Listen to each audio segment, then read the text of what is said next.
शायद मेरे बच्चे साबिक वज़ीर-ए-आज़म के खिलाफ सजा की मुअत्तली की दरख्वास्त है, उस पर भी जरा बात कर लेते हैं। आज ही जो हाई कोर्ट में तोशाखाना फैसले की खामियों पर बात हुई है, फिर कल चीफ जस्टिस ने भी इनका जिक्र किया था, तो क्या ये चेयरमैन पीटीआई है, उनको हक दिफा ना देना केस में आप कह सकते हैं टर्निंग पॉइंट साबित हो रहा है? अगर आप इजाजत दें तो उससे पहले बात कर रहे थे राणा साहब हाइडल प्रोजेक्ट के बारे में। देखिए 1981 में नवाज शरीफ साहब पॉलिटिक्स में आए और 1985 में शहबाज शरीफ पॉलिटिक्स में आए और उससे पहले पीपल्स पार्टी। देखिए पाकिस्तान में दो सियासी जमातें हैं जो मरकजी सतह पर इक़्तिदार में आती रही, बड़ी जमातें। एक दफा कॉफ लीग आई, इससे कॉफ लीग भी इन्हीं लोगों पर मुश्तमिल थी। एमक्यूएम एक जमात है जो मुसलसल सियासत में है पिछले 30-35 साल से, लेकिन वो एक इलाकाई जमात है। तो दो ये जमातें हैं दरअसल जो पाकिस्तान के, अगर कुछ अच्छा हुआ है तो वो भी इनको क्रेडिट जाएगा, और अगर इस मुल्क में तबाही हुई है तो उसका सवाल भी इन दो जमातों से ही पूछना पड़ेगा। ये जमातें फरार इख्तियार नहीं कर सकती। अगर पाकिस्तान में हाइडल प्रोजेक्ट नहीं लगे तो हमें ये नहीं सुनना कि वो फलाने एलोकेशन इतनी की थी और फलाने इतनी नहीं की थी, नहीं लगे ना, इन दी एंड नहीं लगे।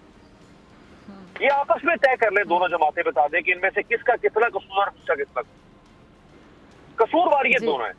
बीच में चले परवेज मुशर्रफ, एक जरूर मसला पाकिस्तान का है कि यहाँ पे सिस्टम को चलने नहीं दिया जाता, ये जरूर एक मसला है।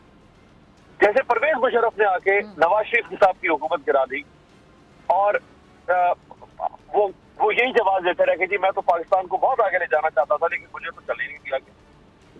तो बिल्कुल वैसे जवाब इन्होंने पीटीआई की हुकूमत को दे दिया कि हम तो बहुत कुछ करना चाहते थे लेकिन 3.25 साल के बाद हमारी हुकूमत गिरा दी। तो ये एक मसला है जिसपे कॉन्टिन्यूशन ऑफ पॉलिसीज नहीं रहती है। हुकूमतें बार बार गिरती हैं, टूटती हैं, हुकूमतों को कमजोर रखा जाता है। लेकिन अगर आज कौम किसी से सवाल करना चाहे, किसी को जवाब दे ठहराना चाहे, ये तो नहीं हो सकता ना कि आप एक ग्रे एरिया में बात करें। आपको व्हाइट एंड ब्लैक में बात करना पड़ेगी कि गुज़श्ता 40-50 साल के अंदर अगर पाकिस्तान का सिस्टम डिके का शिकार हुआ है तो उसका जवाब दे कौन है? भाई वही जवाब दे होगे ना जो बरसर इक़्तिदार रहे। मैं आप तो जवाब दे नहीं हो सकते ना। चले मेरे पास हम पिछले ये 15 साल की बात कर रहे थे मेरे पास। एक मिनट, 2008 में तो पीपल्स पार्टी की हुकूमत आई थी तो बाकायदा टेन्योर पूरा किया गया था, बट एक वजीर आजम चेंज हुए थे। उसके बाद फिर 13 में नून लीग की हुकूमत आई थी, उसके बाद 18 में फिर पाकिस्तान तहरीक इंसाफ की आई थी। चलिए ये पिछले 16 महीने देख लें, ये जब ये फिर ये 13 जमातों का इत्तेहाद आया था। लेकिन अगर हम 8 से ऑनवर्ड बात कर लें तो कंटिन्यूसली जमहूरियत चलती रही ना। क्या कुछ मिला ये बता दें? कितनी महंगाई कम हुई, कितने हॉस्पिटल बने, कितने स्कूल बने, कितनी यूनिवर्सिटीज बनी, क्या मिला? तालीम के मौके, सेहत के लिए हॉस्पिटल, क्या हुआ बताएं? 2008 के बाद से पाकिस्तान रेलवे की तारीख उठा के देखिए। आप जानते हैं पाकिस्तान रेलवे की तारीख में जो बड़ा डिप आया है, जो रेलवे की तबाही बर्बादी हुई है, वो 2008 के बाद से शुरू।